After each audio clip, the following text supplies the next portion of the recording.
I've been running successful dropshipping stores using YouTube Shorts to get sales. I believe this might be even the best method that you can possibly use. I was making money from sales and from making content. In this video, I'm going to show you how you can do it too. How to create best quality content.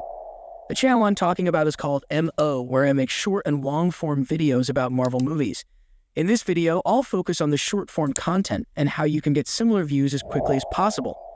I'll show you the exact method I use to make them go viral, then the traffic I find best products.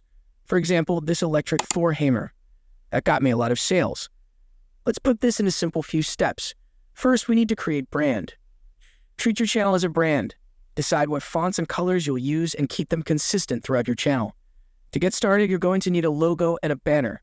You can create them in any photo editor you want, or if you're not a good designer, you can make one using Midjourney like I did. Step 2. Pick a niche. Think of what you are looking for and what you are interested in that makes it easier when you are about to choose your product that you want to sell. Step 3. Analyze. You need to analyze other big channels in your niche and see which type of content is doing well and see if there is any good product that you can sell in that niche.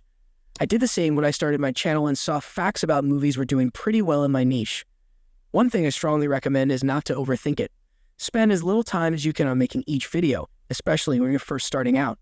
You're going to have a lot of time to improve your content, but in the beginning, just publish your first video as soon as you can. Get comfortable making that style of content.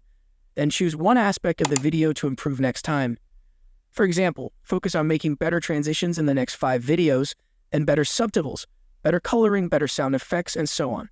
It will definitely increase your video quality. After publishing consistently for about 3 weeks, you need to go back and analyze the data. Step 4. Change it. See which videos are doing well and which ones aren't. This step may be a bit boring for some of you, but it's definitely the most crucial one, so don't skip it.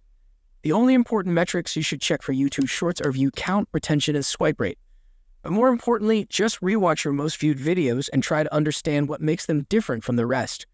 Write them down in a viral recipe list, and you can either try to tick as many boxes as you can in your next shorts or choose a few for each video and implement them one by one. The best thing about it, you can also put these videos on TikTok.